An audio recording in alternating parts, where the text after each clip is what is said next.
गाई साइड पर्दैन छोड्दै गाइस के भयो भन्दाखेरि हामी आएमै त्यहाँ टेक भइरहेको थियो अनि आमाले भ्लग सुरु गर्नुभएको थियो टेकको बिचमा अनि उहाँ बोल्नुभयो अनि डिरेक्टरको गाली खानुभयो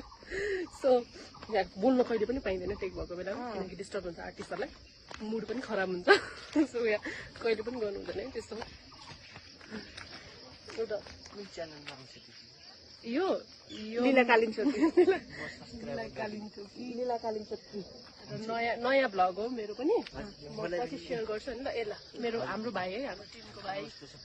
भाइको नाम के हो दीपक भाइको नाम चाहिँ दीपक है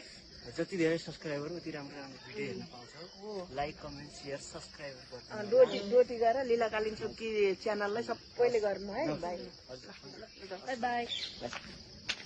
अनि त्यहाँबाट के भयो रे कान्छी भन भन भन अनि गाली खायौँ अनि हाँस्दै हाँस्दै आयौँ हामी अनि त्यसपछि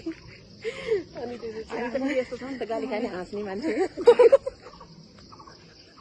सिरियस हामी कहिले हुँदैन भाइ